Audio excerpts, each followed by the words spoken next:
Here we go. Hello, welcome to everyone watching Getting It Off Her Chest. I have a beautiful guest with me today. Her name is Marie Antoinette Helou. Hello. We've just been laughing about that. She is an amazing woman. I've actually had a session with Marie Antoinette and it was incredible. I've met Marie through a mutual friend of ours, Melanie. And so I think, you know, when we're meant to meet people, we just do. We're brought together, and it felt very much like that for us. I'm just going to read your little bio here that you sent me, because it just give the people that are watching and listening to this a little snapshot of your mission. So Marie Antoinette Helou's mission is to return the truth to the world, to help set them free from all false conditioning and help assist the return of ancient practices to humanity, to help heal and open their hearts to their true divine sovereign power. Correct. I totally resonate with that. So let's begin. I'll also just talk about your book that I have read. I devoured it in a couple of days. It's called Same But Different, A Soul Approach to Mental Health. And I guess this is a good starting point, because you have yourself had a lot of experience in that mental health institution, starting off with your mother, and also your own experience with that, and also the fact that you're incredibly psychic. And I know this of other people who have this psychic ability. They can look on the outside like they are crazy, or when they've got such a connection, this psychic connection, that you can feel crazy yourself. So talk to us a little bit about how you started on this road to your, connection to source and your psychic abilities. Well, my experience was very, very difficult. I know with other people who are psychic, their childhood experiences might be that they've seen spirits, or, they've been able to see things. So it's very obvious to them that they are actually skilled in an area. So for me, it was very difficult because I had what's called claircognizance, which most people understand what clairvoyance is to be able to see into the future. But I had an inner knowing. So claircognizance is often unknown, and it's an inner knowing without any doubt that something is true. So it's a very confusing thing to have, or a skill to have on its own. And so I had that skill from a very young age. However, the other skills started to come online afterwards. So I had certain awakenings, and then, my multidimensional skills, I would say, like clairaudience, which is hearing, and clairsentience, which is sensing, and clairvoyance came a lot later. So the claircognizance was very confusing on its own, because you might hear things that people are telling you, especially as a child, hearing things from adults, and the inner knowing is like, oh no, hang on, that's not true. That's not true. So for example, I'll give you an example. I know when I got raised in a Catholic upbringing, some of the things that I was taught there was that we just have this life, for example. And I remember asking lots of questions as a child, like, you sure, what happens after this? It's nothing, like, you just, and I didn't quite have a concept of what happens after death, for example. And I remember feeling like I was being lied to by my parents. Like I felt like, why are they lying to me? And I had a sense of mistrust in the world. Like, it was so difficult to live in the world because I didn't trust anything outside. And so in an interesting way, it helped me to trust the inside a lot better. So that manifested in difficulties in teenage years, because I was often seen as oppositional and defiant, and I wouldn't follow the rules, and I wouldn't succumb to what adults were telling me. So back in my day, growing up, ADHD wasn't such a big thing, but I'm pretty sure that if I had grown up a lot later, I certainly would have had that label put on me. Yes. Easily distracted, unable to concentrate often a lot of the time, all of these manifestations which look like mental illness are often examples of skills that we have that we don't even know that we have, because let's face it, the world doesn't support that on a global level. Like, there are lots of psychics and people like that, but we're not really supported, throughout generations, the great witch hunts through the times. Anybody who was doing this kind of stuff was very suspicious and somebody to stay away from or be a little bit careful of. So I've had those energies coming towards me all my life, which has caused a lot of depression and anxiety, because I didn't understand why people would back away from me or not trust me. And there was certainly that in reciprocation as well. Like, I had certain feelings about people that I couldn't understand, and people would say, be nice to this person, and something in my body was like, oh no, I don't really want to, which, it's hard to hold, and it's hard to have your social graces when you've got all these emotions going on in your body, because it's like, you can look like somebody who's got Asperger's, for example, sometimes, because you can almost get really agitated and say things that you don't mean, like because you have this urgency in your body to maybe shut down what's going on around you, or it's the best way for me to describe it, the extreme form of this would probably schizophrenia, because it's so hard to take in all the information and everything that's going on and also understand what's going on in the body, that it can manifest in some splitting in the consciousness.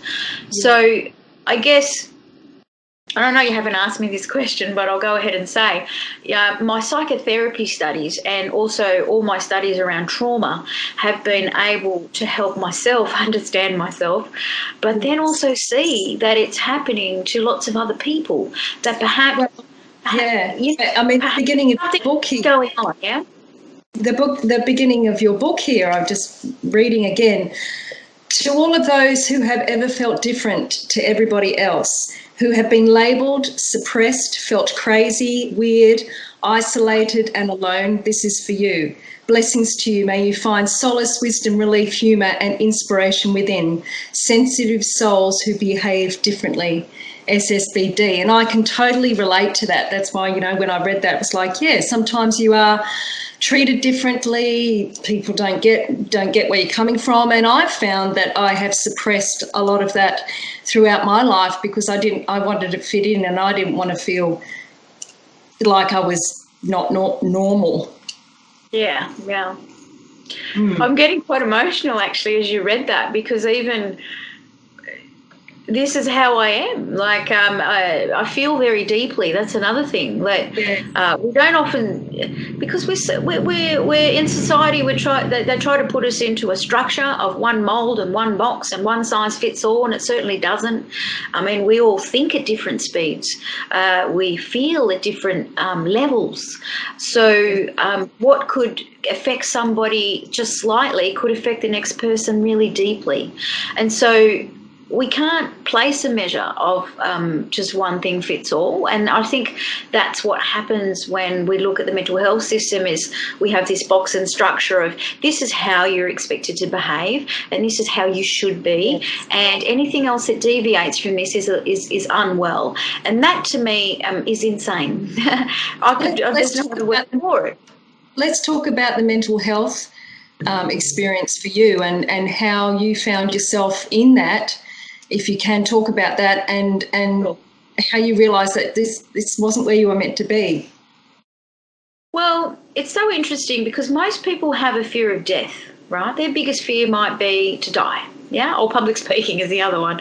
But my biggest fear was none of those, either of those two things. I had actually established my career in many different ways, quite confident, quite embodied, and felt, I could public speak. And I also wasn't afraid of death because of my abilities from the mediumship side and communicating, and also traveling to the light, and also feeling all the love that's on the other side. So death to me then wasn't a finality, it was just another place. So those two fears were not there, but there was one fear left, that was sitting there, which was I never, ever wanted to end up in a psychiatric ward. I had this terror about it. And it could have been because probably there was a lot of trauma associated with the love that I had for my mother and my brother, who were constantly in these systems. And when I went there, could see that it was a punishing system. It wasn't a wellness system. It was almost a restraining system where the medications would dull them down, make them shut down, make them disconnected, almost like zombies. And so I had a passion from that to help in the mental health arena, okay? So most people who get into those helping fields have been deeply affected by family members often. So when I did find myself in that experience, I was traumatized quite a lot to begin with. And when I did try to speak up for myself, and I actually had some insight into what was happening to me at the time because of my own training, but that was not listened to or heard. So, for example, I remember trying to tell them, look, I understand what's happening to me, and I know that I was behaving in some interesting ways, but I tried to say to them, like, I'm actually a psychotherapist, and they're kind of nodding their head at me, and I could tell they didn't take me seriously. And then I think I made a joke because I was so nervous, and then they looked at me a bit strange, and I said, oh, I'm a comedian as well. And they went, oh, okay. And I remember getting my file notes much later, because under the Freedom of Information Act I can obtain all that information, and it said that the patient is suffering a delusion that she's a psychotherapist and a stand-up comedian. And it's kind of interesting because everything was seen that I was doing through the lens of pathology. And so being traumatized already going in there, I was even more traumatized because I felt so trapped in order to try and get the help I needed, because I was not being listened to or heard. I was just being seen as somebody who's not very well, who doesn't have a say in her own treatment, because I was trying to say to them, look, I'm not happy with these medications, which I was again looked at as oppositional and defiant, also a symptom of my apparent disorder at the time, which is interesting that it's a symptom. That's a symptom that you're in denial of something. That you don't know your own truth. So it was an interesting process, because I know they probably, I laugh at the situation because I probably was a handful for them from their angle, because I was constantly trying to speak up and stand up and assert my rights, call in help from as much as possible I could from legal people to understand how I could get out. It was a very intense time, and it was a very interesting experience too, in a way, from a higher perspective, because it gave me so much more compassion for my mother and my brother to actually experience that firsthand. And if I was helping people in the mental health system, it actually gave me a renewed sense, actually, of being able to help people. It touched my heart in so many ways to have gone through that pain, and to understand that there were so many people in there that were not unwell. They were in there because they had taken drugs, and they'd had drug psychoses, which I thought was very interesting. That I asked, it was like I was interviewing the other patients. I would ask them, how did you end up in here? I mean, one story was that there was a young man who, and I'll share this about his culture too, because it's very interesting. He came from the same culture as mine. I'm Lebanese and Egyptian. So he came from a Lebanese culture. He was very young, only 19. And I asked him, how did you get in here? And he said that, in all honesty, he'd been taking some amphetamines. He hadn't told his parents that. And he lost his temper, and he was kicking things around, and his mother called the police to say, my son, he's gone crazy, because that's how Arabic women express themselves. They say, my son, he's gone crazy. So what did the police do with that? The police thought, okay, he's crazy, he's mentally unwell, we must pick him up and take him to the psychiatric ward, you see. So they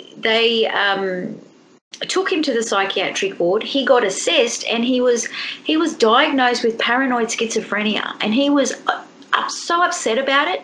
And I said to him, he said, they've put me on a treatment order now, and now I have to take all these medications. And I said to him, he said, there's nothing wrong with me. And I said, yeah, I can see that very clearly, and I'm so sorry that you're going through this.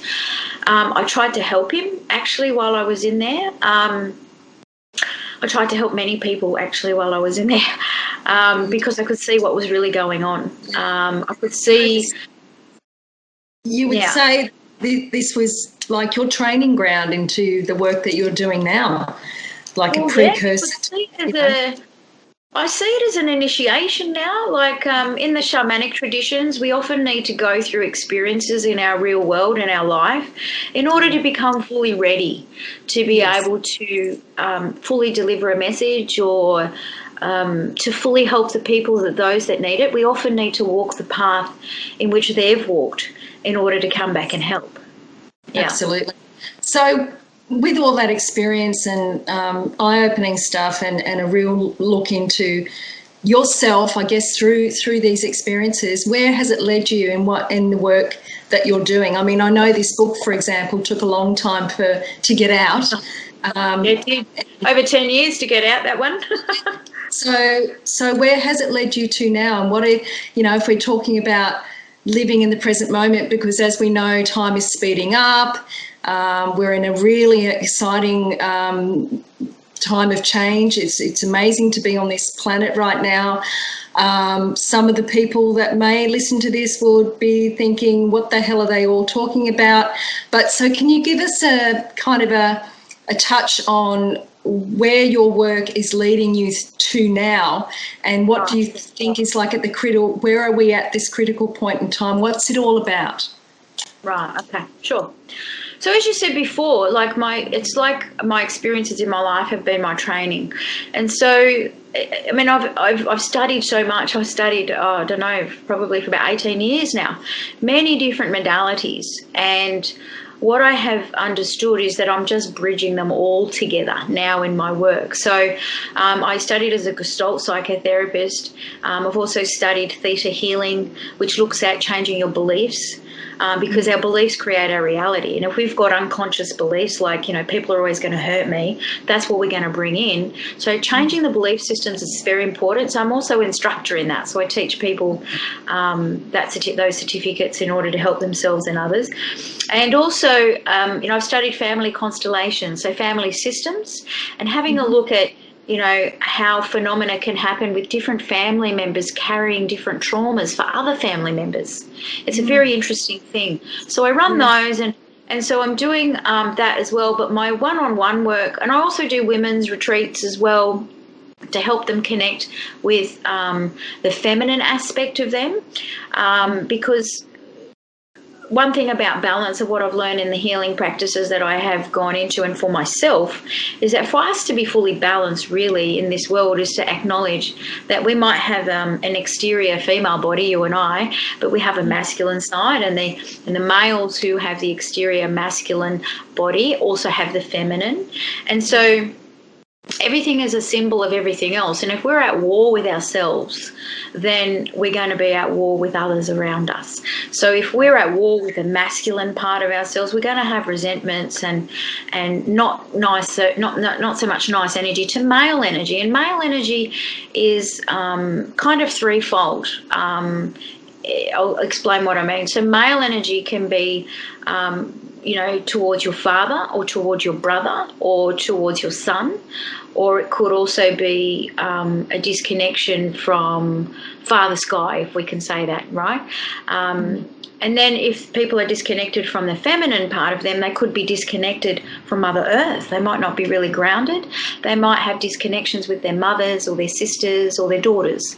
So if we heal, and what my particular thing is where I'm going is pretty much a multidimensional healing framework where I will use my abilities in the psychic world and time travel and traveling in consciousness to be able to assist people.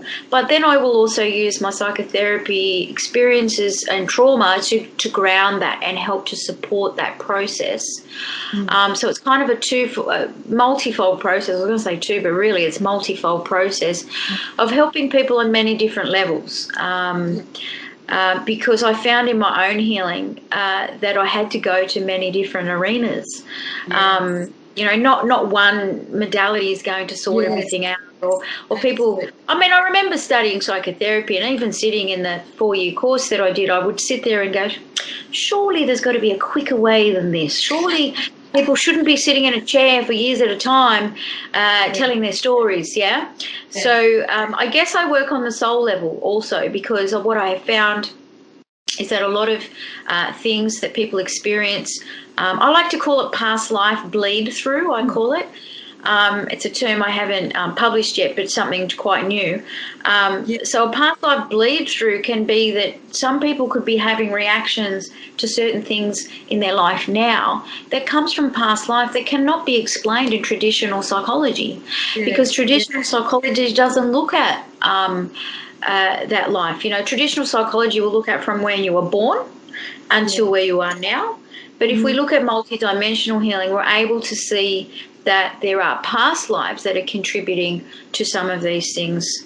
For example, for my own self, I know, and for other people, I've known that they might have been ostracized a lot in their past life, or rejected or abandoned.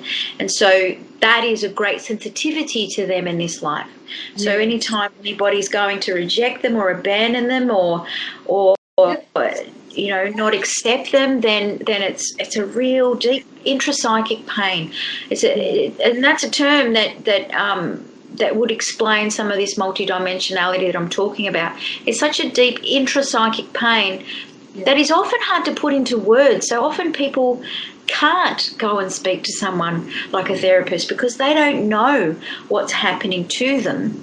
And so going to other body-centered therapies as well, like bypassing the mind construct, and being able to do therapies like that where you're bypassing the mind, can often help people like this.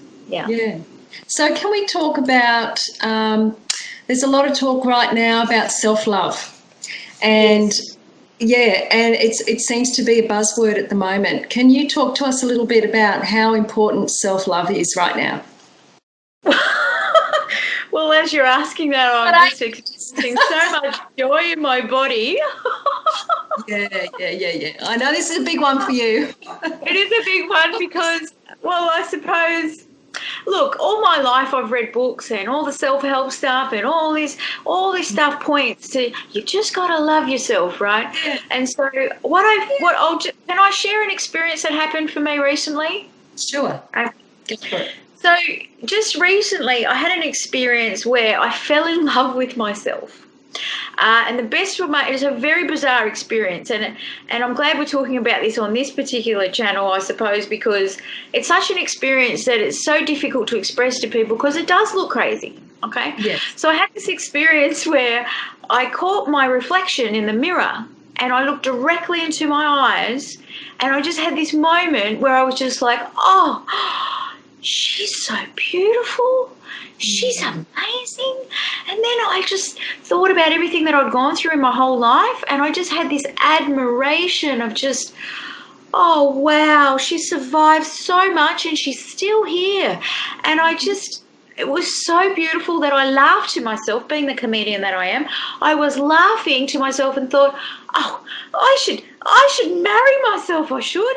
So it was just a fleeting thought at the first time, and then the second time it happened was in my home, and I caught my reflection, and so it happened all over again, and it was almost like, oh, there she is, oh, she's so beautiful. Even as I'm saying it sounds insane, but I'm very much in love with myself now, and I did seal the deal. I did marry myself over in Bali. I actually did some work over in Bali, which was body-centered trauma stuff that I needed to do. Because my thing is that yes, I'm nobody's guru. I'm nobody's teacher. I'm not an expert. I can only really share from my own experience and my training, I suppose. However, people are their own experts. Yeah. So and that's the key, really. The key is to find your own expert within yourself. So. So I guess I did, and I'm pointing that out because I continually am doing work on myself. I continually, try to evolve myself in order to be more of service to others. Yeah. So it's a continual process of self-development. So I did some more work, and afterwards I had a major process where I did a bit of a ceremony. I'm touching my ring now. I feel like I want to show people my ring. That's my wedding ring, which represents as above and so below. And also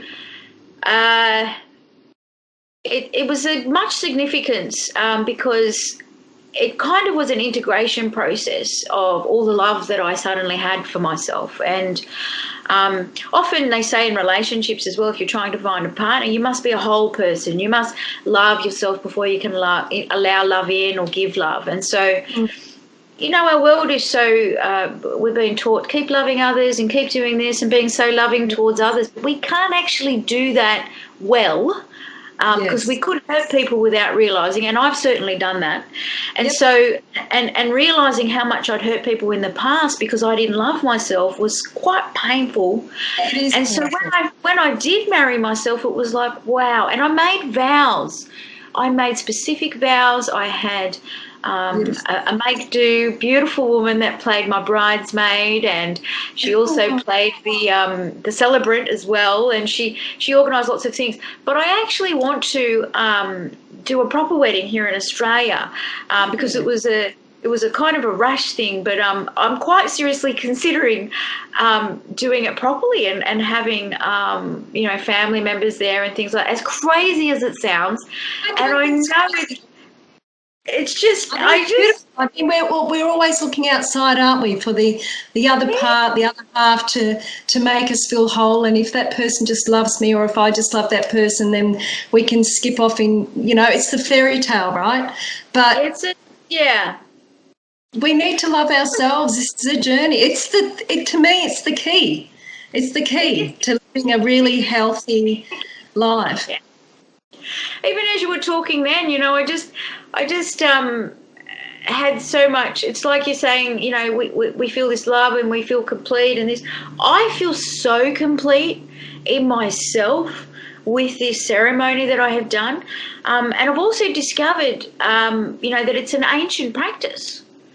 So it's a very ancient Egyptian practice to actually form a union with oneself, because it's very wise. If we form a union with oneself, it actually helps us connect within ourselves, and we're just able to see the truth about things. This world is it's changing. There's lots of love and light. Yeah, beautiful. Spiritual movement has been fantastic. But there's a third thing that we need, which is truth. We need the truth of everything to come forward, because without the proper truth in our world, people are lost. So, there's a great saying that once you find the truth shall set you free. But it piss you off a little bit. And at first it will piss you off a little bit. Yeah, let's add that bit in there, because it is difficult. It is. It's so difficult when you start to see truths that you didn't see before, and it's a bit like, wow, it's so different, or it's a perception shift. It can be ungrounding. I mean, and even in those experiences, you can lose friends. You can even lose connections with your family because you no longer resonate with them anymore. And so it's like, and you don't know why. I mean, people I know at the moment are experiencing so much of that at the moment, so much discord. And but it's because it's a necessary process, actually. It's a necessary process for people to come into their own being and come, stop looking outwards, come inwards, And we can't be of service to other people if we are not complete in ourselves. Yeah, that's the whole thing. That's all we've got time for. That's half an hour gone. But we will have another conversation, because there's so much to cover. There's so much to talk about. I love your book, and I'll obviously have information about how people can contact you get in contact. I've had a session with you. It was absolutely amazing, very insightful. I think you've got such a gift, and you're a gift to the world, and we need people like you right now. I love you because you're no bullshit. You're a straight shooter. You say how it is, and that's probably why I resonate with you. And I hope that this helps people get a feeling and an essence of you, who you are, what your gift is to the world, and what a bloody courageous woman you are. I love you dearly. Thank you. Thank you, Jane, so much. Thank you. Love you. Love you. Have a wonderful day. I will.